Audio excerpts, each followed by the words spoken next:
Apakah ada dalil menunjukkan kedudukan mertua dibandingkan kedua orang tua? Apa tips memberikan bakti kepada orang tua dan mertua? Sama saja, ya. Tetap orang tua diprioritaskan. Mertua itu umum, kerabat. Kita berbuat baik karena punya hubungan kerabat dengan pasangan hidup kita. Jadi berbeda, tidak seperti kedudukan kedua orang tua. Jadi kalau mertua meminta sesuatu misalnya, dan kita memang merasa ada sesuatu yang mendesak yang lain, kita masih bisa minta maaf, nggak ada masalah, nggak berdosa itu. Sama dengan umumnya kerabat kita. Tapi kalau orang tua nggak bisa nolak jadi dosa, nggak bisa. Karena berbakti pada mereka adalah sebuah kewajiban dan ini tidak berlaku pada mertua. Jadi kita tetap berbuat baik pada mertua kita, sebagaimana posisi dia sebagai orang tua pasangan kita, tapi dia tidak sama sekali mencapai derajat kedua orang tua.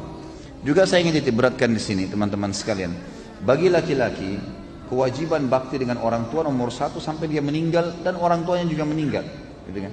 Artinya kalau orang tuanya meninggal lebih dulu tetap dia wajib bakti, kalaupun ya orang tuanya masih hidup tetap dia harus lakukan sampai dia meninggal, ya, sampai dianya meninggal dia lakukan kebaktian-kebaktian. Kalau perempuan berbeda, setelah dia menikah maka diprioritaskan adalah suami, ya, adalah suami. Bakti pada orang tuanya di nomor 2 kan. Memang sudah begitu hukum syar'inya. Maka setiap muslimah harus bisa memahami hukum syar'i ini sehingga dia tidak menahan suaminya untuk berbakti dengan orang tuanya. Dan harus pahamin teman-teman sekalian, cemburu itu harus pada hal yang berbau pelanggaran agama saja. Titik, nggak lebih daripada itu. Jadi tidak benar kalau seorang wanita cemburu dengan mertua perempuannya, cemburu dengan iparnya, saudari daripada suaminya, itu nggak boleh. Pada tantenya suaminya, ya itu bukan tempatnya untuk cemburu di situ. Atau kadang-kadang yang cemburu dengan anaknya sendiri, ini nggak boleh. Jadi dia harus prioritaskan, ya, dia harus bagaimana mendukung agar suaminya tetap berbakti pada orang tuanya. Begitu pula dengan suami, kata para ulama, mestinya dia bisa memberikan peluang kepada istrinya untuk tetap berbakti walaupun dia boleh memprioritaskan dirinya. Dia masih, misalnya istrinya pamit mau kunjungi orang tuanya, dilayanilah, diberikanlah kesempatan, dibantulah semampu dia. Kalau dia punya hajat mendesak, dia boleh bahasakan, tolong selesaikan ini dulu baru kemudian kamu boleh ke orang tua kamu, itu nggak ada masalah.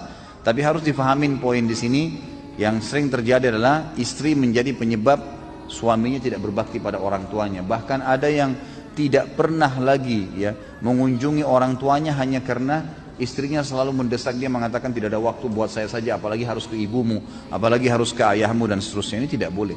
Atau merasa cemberut, tidak senang kalau mertuanya datang. Bagaimana Ustaz? Kalau mertua saya cerewet, ya itu resiko. Kan itu resiko hidup, kan itu. Layani, sabar. Dia rewel, dia bicara, ya sudah. Yang benar kita sampaikan, maaf tapi seperti ini. Ya, kita jelasin apa adanya dan sabar. Ada orang dicoba di mertuanya, ada orang dicoba di orang tuanya, ada orang dicoba di saudaranya, ada orang dicoba di anaknya, ada yang dicoba di pasangan hidupnya. Dia bersabar, ya, dia bersabar lalui itu.